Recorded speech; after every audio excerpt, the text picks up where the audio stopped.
Hello, welcome to Eye on Africa with me, Jean-Emile Jameen, taking you through all the latest news from the continent. Coming up, a new Human Rights Watch report uncovers mass forced recruitment and detention by the Rwanda-backed M23 rebels in eastern DR Congo. Thousands of civilians and fighters, including children as young as 12, were reportedly abducted and abused in camps. Witnesses have described beatings, starvation and deaths, with hundreds possibly killed in 2025 alone. We'll be speaking to one of the report's lead researchers, Clémentine de Montjoie, here on the show. And we head to Durban, South Africa, where thousands of foreign nationals driven from their homes during xenophobic protests remain outside the Department of Home Affairs. Congolese refugees here say that they are living without water, toilets or safety. Tensions remain high throughout the country. Assaults have been reported, and aid groups say that the numbers in camps are rising daily. And he's back on home soil to a thunderous welcome, but Somali referee Omar Abdulkadir Artan's World Cup dream has been cut short. He was denied entry to the United States. US officials have cited vetting concerns at Miami Airport, with no details released. Artan has vowed to return to the biggest stage of football in the future. Welcome to the show. Death, torture and forced recruitment on an industrial scale. A new Human Rights Watch report accuses the Rwanda-backed M23 rebel group of abducting thousands of people across eastern DR Congo, including children as young as 12, and holding them in brutal conditions where beatings, starvation and executions were commonplace. Former detainees have described overcrowded camps and mass graves, with Human Rights Watch warning that hundreds may have already died as the conflict deepens further. Joining me here on set is Clémentine de Montjoie, senior researcher at Human Rights Watch, and one of the lead reporters of this report. Let me just start off by saying thank you so much, Clémentine, for joining us here in Paris from your base, where you have been speaking to over 100 of these testimonies, of these accounts. And I just want to understand what exactly is new in this report that may have even shocked you. Yeah, thanks very much for having me. So this report was the result of a year-long investigation. As you said, we interviewed over 100 people who were forcibly recruited and taken to these camps. And we knew that these forced recruitment operations were taking place. We had been hearing about operations including large-scale sweeps where sometimes hundreds of people were being rounded up and taken in trucks away for recruitment. But the stories that we heard from people who had been to these two camps, Rumangabo and Chanzu, are truly shocking in their brutality. And for that reason, we actually did a number of research missions to interview as many people as possible in order to corroborate the findings and corroborate the stories that we were hearing. It started from the way that people were detained. Sometimes we spoke with students who were on their way to university and stopped at a checkpoint, and before they knew it, were loaded onto trucks to go to one of the camps. People were taken from churches, from schools, from hospitals, from their homes, or they were lured to meetings under false pretenses, and sometimes the doors closed and they were forced onto trucks to the camps. Once in the camps, there were two, one focused on combatants and police, the other for civilians and militia fighters.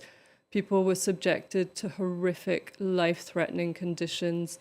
Everyone we interviewed described being in a near constant state of thirst, of having to sometimes drink water from puddles on the ground or try and lick rainwater from leaves to survive.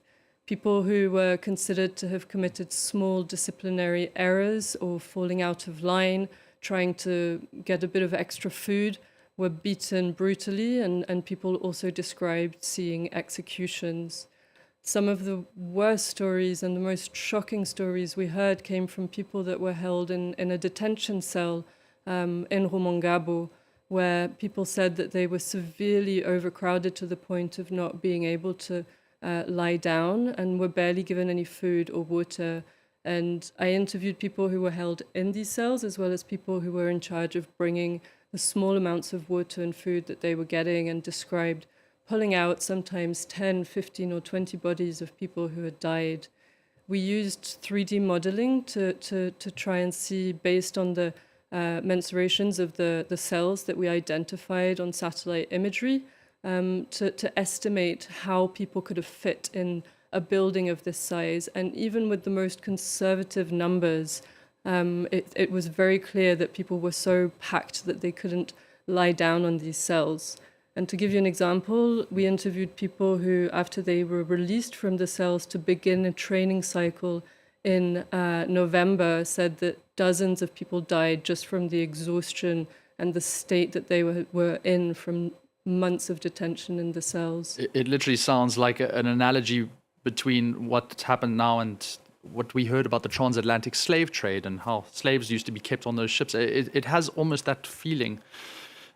There were children involved as well. And I wonder, was this commonplace in what you saw and in many other of your reports, or have you found something new with the way that the children were being recruited?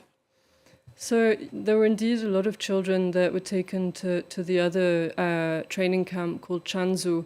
And you have to remember, in Congo, there's a long history of child recruitment and forced recruitment by armed groups, including previous armed groups that have benefited from significant support from Rwanda. And it's really part of this cycle of abuse that we continue to document. Children in the camps were forced to carry out forced labor, military exercises, learn how to use weapons, and even in some cases were selected to beat up other detainees and kind of serve as almost proxy guards for M23's leadership. Now, it's not just M23, as you mentioned, Rwanda, and you've got explicit evidence now from these testimonies. We hear about how Rwanda has backed M23 in the past. Now, you can say for sure with these testimonies, there is so much concrete evidence. Speak to me on that point. Yeah, absolutely. It was very clear from our interviews that Rwandan fighters were very much part of the centers. People identified on satellite imagery Rwandan positions or the location where the Rwandan fighters were based. They said they recognized them because some of them had RDF, Rwanda Defense Force insignia on their uniforms or on their boots, sometimes the Rwandan flag. Some of them even spoke about going back to Rwanda for the weekend to see their families. The teaching was done often in English and Kinyarwanda, which are the two main languages of Rwanda. So it's very clear that Rwanda plays a key role in the M23's support, but also in the abuses that we are documenting. And Human Rights Watch has come to the conclusion that there is an occupation under international law, and that means because of Rwanda's effective control over M23 and their role in the abuses, Rwanda could be held criminally liable for what is happening in these camps and in other parts of areas under M23 control. Possibly held liable for war crimes, I wonder. And I mean, on that note, is there a final message that you think the international community should really take from this report? Yeah, absolutely. One of the aspects of all of the mediation and peace efforts that have been ongoing that is missing is any real accountability. We've called for investigations to be launched for possible crimes against humanity and for the war crimes that we have documented. And there needs to be stronger action, including from countries within the European Union that have a long history of standing up for justice to ensure that those responsible are held to account. Clémentine and Demonjoie, thank you so much. And again, thank you for bringing this report to light here. Very much an in-depth analysis of what happened in 2025 under the M23 there in the eastern DR Congo. Let's move on now. Xenophobic violence and displacement are escalating across South Africa as tensions over foreign nationals is starting to boil over. In Mossel Bay, 2 Mozambicans have been killed and dozens of homes torched in informal settlements in attacks residents have linked to ethnic targeting, which has left hundreds displaced and entire areas in ruins. In our next report, though, we will be taking you outside Durban's Department of Home Affairs, where dozens of Congolese nationals remain after similar xenophobic protests forced them from their homes. In Durban, thousands of foreign nationals were driven from their homes during last month's anti-immigration protests. Families are still camped outside the Department of Home Affairs. Marjula oversees this temporary camp. We've been here for 3 weeks, left to fend for ourselves. We don't know what the government plans to do with us. There are no toilets here, no running water. Even basic hygiene has become a major challenge. Most of these families come from the Democratic Republic of the Congo. They have refugee status in South Africa. Christian is originally from the eastern DRC. He was forced to abandon the beauty salon he and his wife ran in Durban. A South African employee has since taken over the premises. We can't go back home because of the situation there, and we can't stay here either. They're going to kill us. I've lived here for 20 years. I know these people. If the government and the United Nations don't do something for us, then we're going to be killed. Tensions remain high. The day we filmed, a man was assaulted at a market. He suffered injuries to the back of his neck.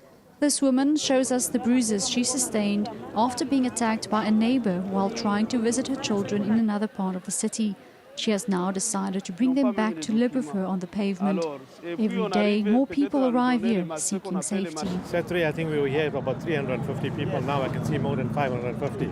Marjula was the only person willing to take us into Durban's city centre, where he once ran a small hairdressing stall. Here, this was our salon. See these cables? That's where we used to attach the equipment. We secured everything there so it wouldn't fall. If I put up a tent here, those people will come straight away. I wouldn't last 10 minutes. The government has condemned the attacks and promised action against those inciting violence. But for many, the daily fear remains. And the violence continues in South Africa. A brutal mass shooting has left 12 people dead in the Jumpers informal settlement in Cleveland. That's east of Johannesburg, an area at the center of South Africa's illegal gold mining trade. Police say around 10 gunmen entered the settlement shortly before midnight, opening fire on residents at several locations before fleeing. Investigators suspect that the killings may be linked to rival groups of Zama-Zamas battling for control of abandoned mine shafts nearby. Police have also described the attack as insane, heartless and barbaric. Residents say that the attackers shot everybody indiscriminately, suggesting that the victims were not targeted individually. For now, security and state officials say the motive is unknown. Finally, a hero's welcome in Mogadishu today for Somali referee Omar Abdulkadir Artan. That's after a shock removal from the 2026 World Cup. Artan was turned away at Miami International Airport, where US officials cited security concerns, including alleged links to suspected members of terrorist organizations, claims that have not been backed by public released evidence. The FIFA-listed elite referee was detained for hours before being sent back. Somalia has demanded answers, while FIFA says it was informed of the decision by the US immigration authorities. Take a look. A hero's welcome in Mogadishu for Somali referee Omar Artan. The award-winning official returned home after being denied entry to the United States, ending his dream of officiating at the FIFA World Cup. I promise you that in the upcoming matches I will go further and leave a positive mark. Somalia is ours, whether things are good or bad. I want to tell our youth not to lose hope in our country. That flag is ours. Somalia's government says it remains fully behind the referee, who was named Africa's Man Referee of the Year in 2025. Yesterday you were an African attending an event, but today you're an African icon supported by Africa, the world and FIFA itself.